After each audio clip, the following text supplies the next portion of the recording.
देख रहे हैं दोस्तों, ये सुबह सुबह उठ के मुरझाइल मुंह लेके आ गइलन वीडियो बनावी। का आँख चमकाव तड़ा है बताओ। ढेर दिन भइले गवना करइले हाँ आयो भिले सुहाग रतिया मनल नइखे। अच्छा तहरा राजा रंगाबाज के मिजाज अभी बनत नइखे।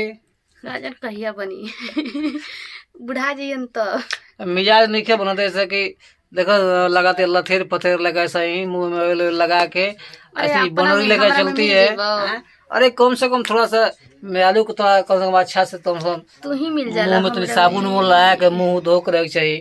फेस वाश ले आई मुंह धोए बुढ़वा के नहीं लेखा जानला। देख रहे हैं ना, इसका मुंह तो बढ़िया, इसका हाथ वगड़ा लुक रहा है। है हाथ गुड़वा अरे हमरा के शिकायत करता रो अपन मुंह ना देखा शिकायत हमारा मुंह देखो हे देख ल देखो। लगा तटे कि हैं? माटी लफेर अरे भैया किंग कोबरा है, कोबरा का कले रहल सन।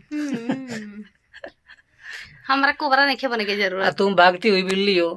अच्छा हैं? भागती हुई मुंह बिल्ली देखे कितना मछली। भागेगी? मैं अरे भागती नहीं। रंगाबाज